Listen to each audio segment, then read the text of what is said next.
Reka nongere mbasuze mbifurize ibihe byiza mwe mudukurikiye kuri Noran TV mudukurikiye kandi muri bice bitandukanye ndiza neza ko mukomeza kugenda mugubwa neza. Ni inkuru yihutirwa cyane kuri General Patrick Nyamvumba yoze ari umugaba mukuru w'ingabo z'igihugu cy'u Rwanda, yakoze kandi imirimo itandukanye mu gisirikare cy'u Rwanda RDF, yafatanyije n'abandi mu kubora igihugu cy'u Rwanda ndetse no guhagarika jenoside yakorewe abatutsi mu mwaka w'igihumbi kimwe magana cyenda mirongo icyenda na kane. Gusa mu minsi yatambutse yaje guhabwa inshingano zo kuba ahagarara inyungu z'u Rwanda mu gihugu cya Tanzania cyangwa se ambasaderi w'u Rwanda mu gihugu cya Tanzania. Uwitwa Perezida Madamu Samia Suluhu Hassan uherutse i Kigali mu Rwanda, akaba rero ari icyemezo gikomeye cyane yamaze gufata. Gusa mbere gato yuko tuza kurambura ino nkuru, reka mbanze mbabwire ko mu makuru yandi mu buryo bw'incamake, reka duhere kuri iyi tariki ya 17 Gicurasi mwaka w'igihumbi kimwe magana cyenda mirongo icyenda na karindwi, mbabwire umunsi Mobutu yahirimye Kongo ikaza guhindura isura y'amateka. Hari ku itariki ya 17 Gicurasi mwaka w'igihumbi kimwe magana cyenda mirongo icyenda na karindwi, mu bayobozi bari bamaze igihe kirekire ku butegetsi muri Afurika, Mobutu Sese Seko yahungiye hanze y'igihugu cye cya Zaire nyuma y'igihe kinini cyane igihugu kiri mu ntambara. Uwo munsi nibwo umutwe wa Alliance des Forces Démocratiques pour la Libération du Congo Zaire wari uyobowe na Laurent Désiré Kabila winjiye Kinshasa nta mirwano ikomeye cyane habereye, maze igihugu gihita gihindurirwa izina kiba Democratic Republic of the Congo. Ni umunsi wahinduye amateka y'akarere kose ka Afurika yo hagati, ariko kandi uba intangiriro y'ibibazo bishya byakurikiyeho imyaka myinshi cyane y'intambara, amacakubiri n'ihangana ry'ibihugu byo mu karere. Mobutu Sese Seko, perezida wari warabaye igihangange cya Afurika. Mobutu yafashe ubutegetsi mwaka w'igihumbi kimwe magana cyenda mirongo itandatu na gatanu nyuma ya kudeta ya gisirikare mu gihe cy'intambara, kandi ubutita yari umwe mu bayobozi bashyigikiwe cyane n'ibihugu by'uburengerazuba, cyane cyane Leta Zunze Ubumwe za Amerika, kubera kurwanya ubukomunisite muri Afurika. Zaire yabaye igihugu gifite akamaro gakomeye cyane muri geopolitike y'icyo gihe, ndetse Mobutu aba inshuti ikomeye cyane Washington. Ariko ko imyaka yagiye ishira, ruswa yarakwirakwiriye, ubukungu burasenyuka, ingabo zitangira gucika intege kubera kudahembwa, abaturage benshi nabo kandi batangira kurambirwa ubutegetsi bwe. Mu myaka y'igihumbi kimwe magana cyenda mirongo cyenda, igihugu cyari kimaze kandi kugera mu bibazo bikomeye cyane, amafaranga yarataye agaciro, amashyaka atavuga rumwe n'ubutegetsi ariyongera, amahanga kandi atangira kumutakariza icyizere. Jenoside yakorewe abatutsi yahinduye ibintu byose. Mu mwaka w'igihumbi kimwe magana cyenda mirongo icyenda na kane, nyuma ya jenoside against Tutsi mu Rwanda, ibintu byahinduye kandi isura muri Zaire. Abasirikare ba FARC n'interahamwe bahungiye mu burasirazuba bwa Zaire bafite intwaro, bashinga ibirindiro mu nkambi z'impunzi hafi y'umupaka w'u Rwanda, aho batangiriye kugaba ibitero ku Rwanda Arusha rwari ruyobowe na RPF Inkotanyi. Ibi byatumye u Rwanda rufata ikibazo nk'icy'umutekano cyihutirwa. Mu gihumbi kimwe magana cyenda mirongo icyenda na gatandatu havutse umutwe wa FDR wari uyobowe na Laurent Désiré Kabila, ushyigikiwe cyane n'u Rwanda n'igihugu cya Uganda. Intego yari gukuraho Mobutu Sese Seko no gusenya ibirindiro by'abari bakoze jenoside bari bari muri Zaire. Uko Mobutu yagiye atsindwa intambwe ku yindi, FDR yatangiye urugamba, iva mu burasirazuba bwa Kongo ifata imijyi nka Uvira, Bukavu, Goma, Kisangani na Lubumbashi. Imijyi myinshi yaguye vuba kubera ko ingabo za Mobutu zari zaracitse intege. Bamwe mu basirikare bahungaga batarwanye, abandi kandi bakiyunga kuri FDR. Ihirima rye ryatewe kandi nuko ingabo ze zari zarasenyutse, yararwaye kanseri bikomeye, yaratakaje inkunga mpuzamahanga, ndetse kandi abaturage benshi bari baramaze kurambirwa. Mu mezi make gusa FDR yari igeze hafi ya Kinshasa. Tariki ya 17 Gicurasi mwaka w'igihumbi kimwe magana cyenda mirongo icyenda na karindwi, Kinshasa irafatwa. Mu gitondo cyo ku itariki ya 17 Gicurasi w'igihumbi kimwe magana cyenda mirongo icyenda na karindwi, Mobutu yari yamaze guhungira muri Maroc. Ingabo ze nyinshi zaratatanye, maze abarwanyi ba FDR binjira Kinshasa. Abaturage kandi benshi babakiriye nk'abaje guhindura igihugu nyuma y'imyaka irenga 30 y'ubutegetsi bwa Mobutu. Laurent Désiré Kabila yahise atangaza ko igihugu gihindutse Democratic Republic of the Congo aho kwitwa Zaire, ndetse yitangaza nka perezida mushya. Icyo gihe benshi batekerezaga ko Kongo yinjiye mu gihe gishya cy'impinduka n'ituze, ariko ibyo byiringiro ntibyatinze. Insinzi yahise ivamo intambara nshya. Nyuma y'umwaka umwe gusa, umubano hagati ya Kabila n'ibihugu byamushyigikiye watangiye kuzamo agatotsi. Mu gihumbi kimwe magana cyenda mirongo icyenda n'umunani, Bwana Kabila yirukanye abasirikare b'Abanyarwanda, u Rwanda na Uganda batangira kandi gushyigikira indi mitwe yamurwanyaga. Nibwo hatangiye intambara ya kabiri ya Kongo, bamwe bise intambara y'isi ya Afurika, kubera umubare munini cyane w'ibihugu byayinjiyemo cyangwa se byayigezemo uruhare, harimo Angola, Zimbabwe, Namibia, u Rwanda, Uganda n'imitwe yitwaje intwaro irimo na FDLR. Ese kuki ihirima rya Mobutu rikiri ingenzi cyane kugeza uyu munsi? nubwo hashize imyaka myinshi cyane. Tariki ya 17 Gicurasi umwaka w'igihumbi kimwe magana cyenda 1997 iracyafatwa nk'umunsi w'ingenzi cyane mu mateka ya Kongo no mu karere.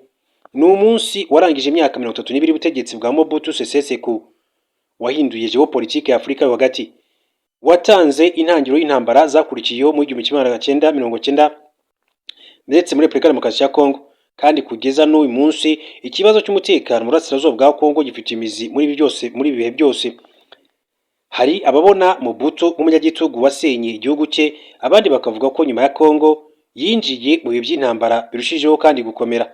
Ariko ikigaragara nuko tariki ya 17 Gicurasi w'igihumbi kimwe magana cyenda mirongo icyenda na karindwi yabaye umunsi wahinduye amateka ya Kongo burundu. Hanyuma rero mbere gato yuko tujya kuri General Patrick Nyamvumba, nk'uko nababwiye, reka mbanze nce gato mu karere ka Karongi mbabwire ko yafatiwe mu cyuho agurisha inka ebyiri bikekwa ko yibye.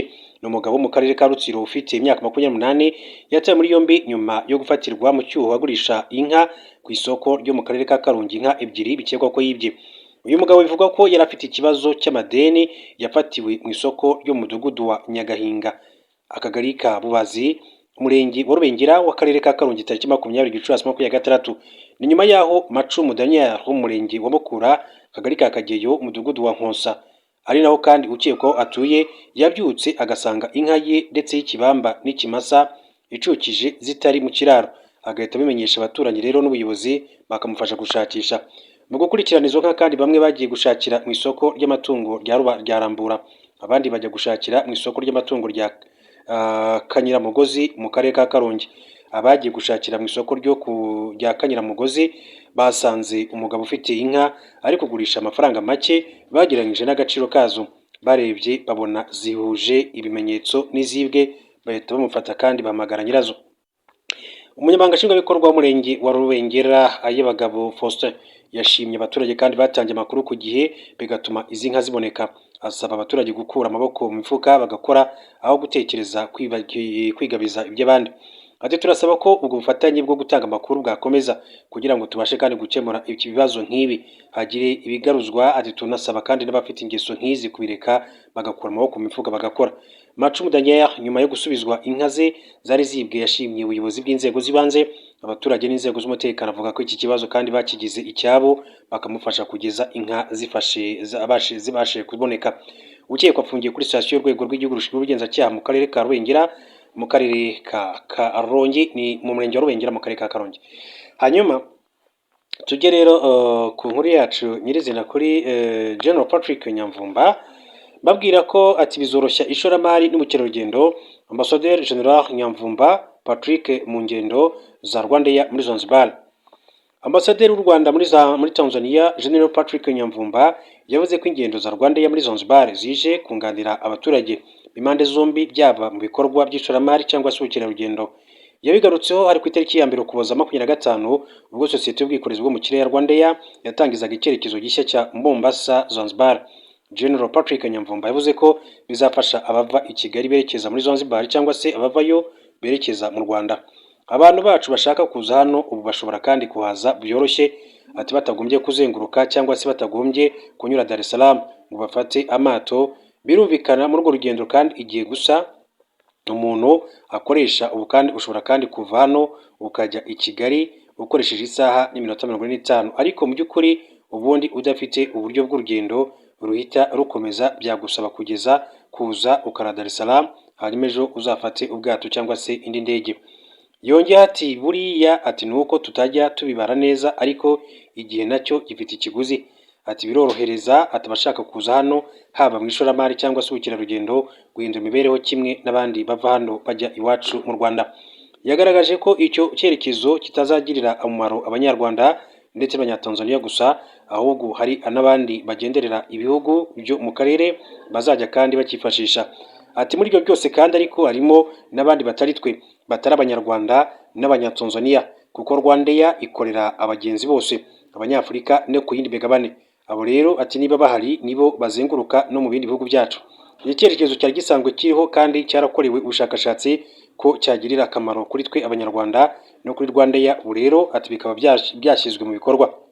Rwandair yongeye kandi gusubukura ingendo zerekeza i Mombasa nyuma y'uko yaherukaga gukorerayo muri 2019 mu gihe kandi icyerekezo cya Zanzibar ari gishya. Ibyo byerekezo bizasiga kandi u Rwanda rukorera mu byerekezo bitatu muri Tanzania na bibiri muri Kenya.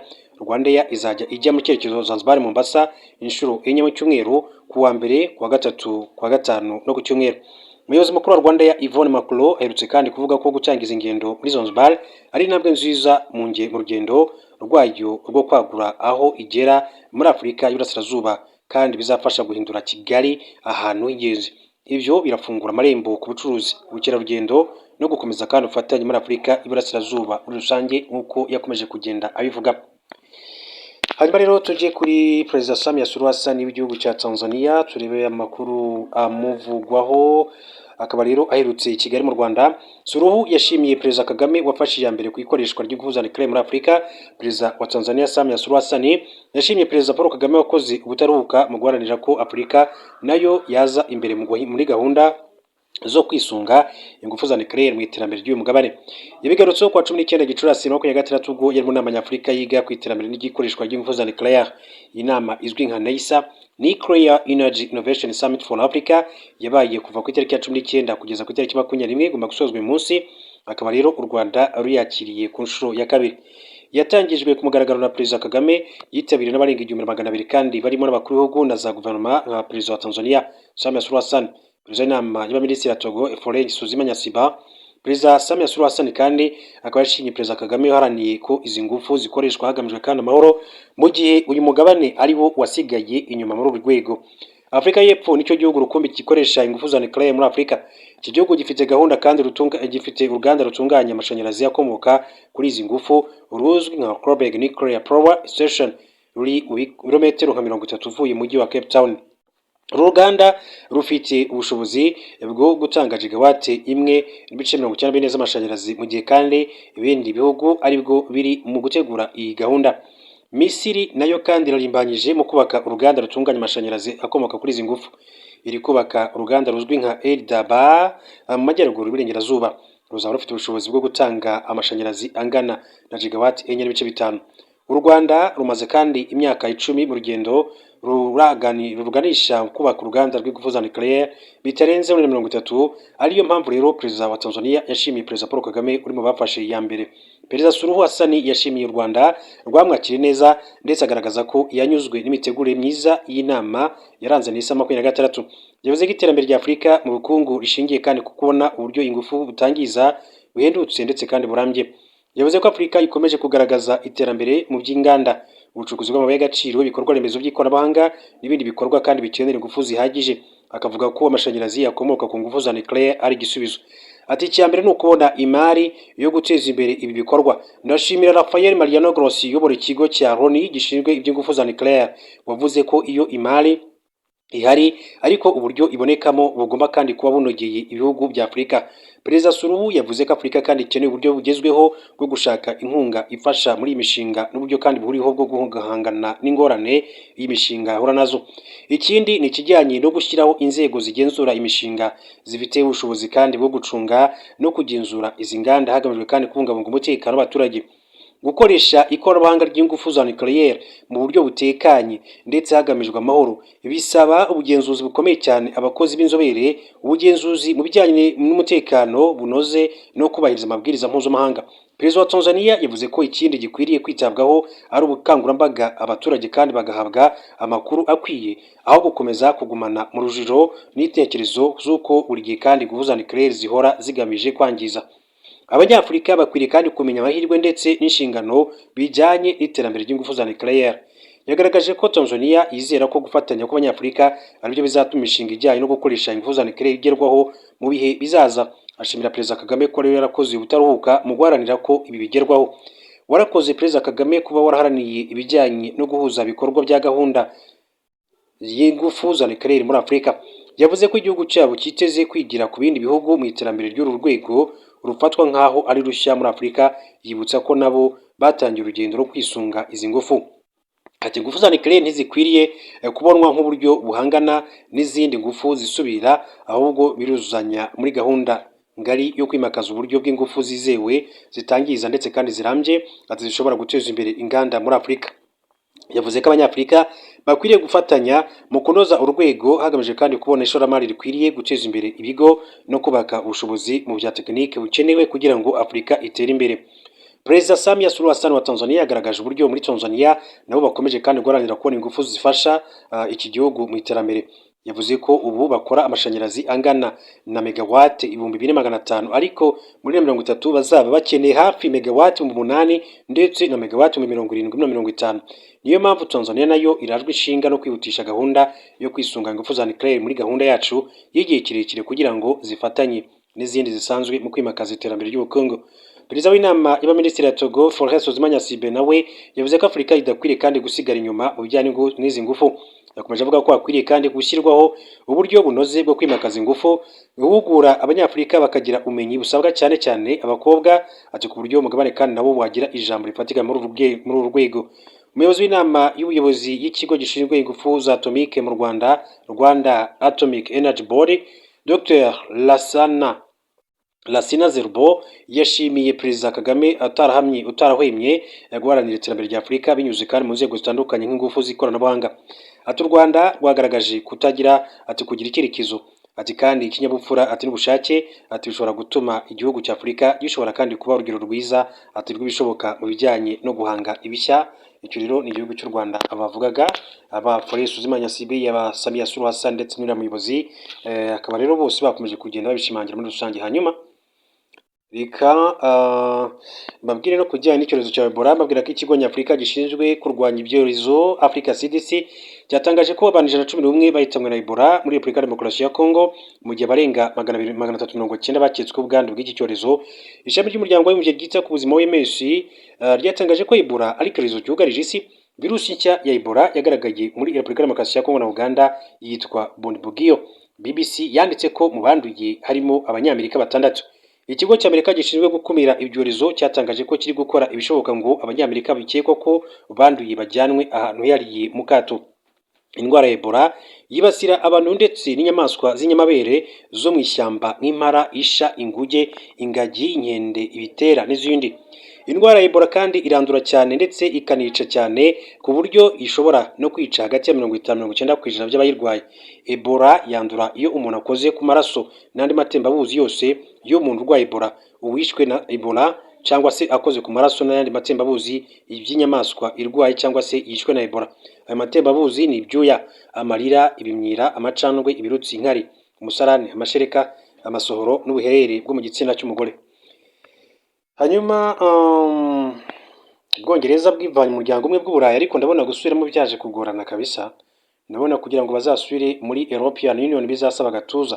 Hanyuma bikavuga yuko abanyapolitike b'umuryango umwe bw'Uburayi bakoranye n'Ubwongereza ku mushinga wo kwikura muri uwo muryango Brexit, batangaje ko icyo gihugu gishatse gusubiramo nta kintu na kimwe cyakoroherezwa mu kwinjira, kandi n'umwihariko cyahabwaga mbere utakongera kubaho. The Guardian, kimwe mu bitangazamakuru bikomeye mu gihugu cy'Ubwongereza, yatangaje ko inzobere zitandukanye zakoze ku biganiro n'Ubwongereza ubwo bwari mu nzira yo kuva muri European Union, zagaragaje ko icyo gihugu gisabye gusubiramo byakorwa nk'uko ku bindi bishya bigenda. Mu gihe kandi bwaba bumaze kwemererwa gusubira muri European Union, bwakurikiza amategeko asanzwe agenga ibihugu binyamuryango byose bitandukanye n'uko mbere Ubwongereza bwahabwaga umwihariko. George Ricarez, wahoze ari umujyanama mu itsinda rya European Union ryari ryarashinzwe gutegura Brexit, yavuze ko ari ubushake bwo gukorana n'Ubwongereza butari bwo muri uwo muryango, ariko ko busubiyemo kongera gufatwa nk'uko byahoze bitashoboka. Ati hari inyungu za politike zituma European Union n'Ubwongereza bikorana, ariko sintekereza ko bishoboka ko haba ubushake bwo kongera gukorana n'Ubwongereza by'igihe kirekire buhabwa umwihariko ikiguzi, ati cyo kugaruka muri European Union, ati no gukurikiza amategeko agenga abandi banyamuryango. Mu gihe cy'imyaka 40 Ubwongereza bwamaze muri European Union, kandi bwari bwarahawe umwihariko wo kudakoresha ifaranga rya euro umuryango uhuriyeho, ahubwo bagumana amapaundi yabwo, ndetse no kudashyirwa mu cyiswe Schengen kigena ko ibihugu byose biri mu muryango umwe bw'Uburayi byemererwa kandi kugenderana nta mupaka.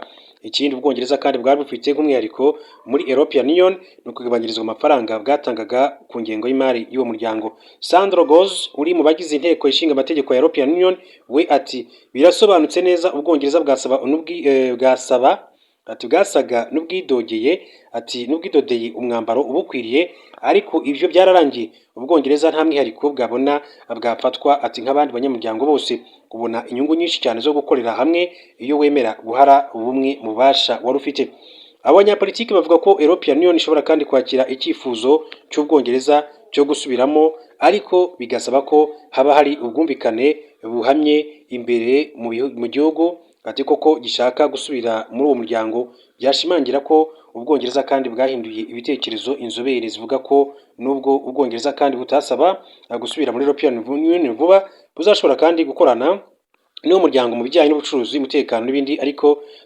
bitangana n'umunyamuryango bibaye mu gihe Ubwongereza kandi bukomeje kwibazwaho ku rwego mpuzamahanga kuko kuva muri 2016 ubwo bwikuraga muri uyu muryango bwakomeje kugorwa n'uburyo bw'imiyoborere nk'ubu minisitiri w'intebe w'Ubwongereza Keir Starmer ari ku gitutu gikomeye cyane asabwa kwegura nyuma y'imyaka itageze kuri ibiri abuyobora ni nyuma y'uko kandi mu myaka 8 yakurikiye Brexit abandi bayobozi barimo Theresa May, Boris Johnson, Liz Truss, Rishi Sunak nabo batangiye kandi begura batamaze kabiri rwose kuri uwo mwanya byiyongeraho ko nubwo bamwe mu banyapolitike n'abaturage bakomeje kandi kugaragaza ko Ubwongereza bugomba gusubira muri European Union ngo kuko kuyivamo ari ikosa rikomeye cyane bwakoze ubushakashatsi bwakozwe n'umuryango w'Ubwongereza witwa Best for Britain bwashyizwe ahagaragara muri Mata 2026 bugaragaza ko 53% by'ababajijwe bashyigikiye gusubira muri European Union mu gihe 33% kandi batabishyigikiye abashyigikiye gusubira muri umuryango ku Bwongereza barimo mu ishyaka ry'abakozi riri ku butegetsi kuko 80% by'abajijwe bashyigikira gusubira muri European Union aribo bo mu ishyaka muri iryo shyaka ndetse no mu yandi arimo nk'iryitwa Liberal Democrat ndetse n'iryitwa Green Party rero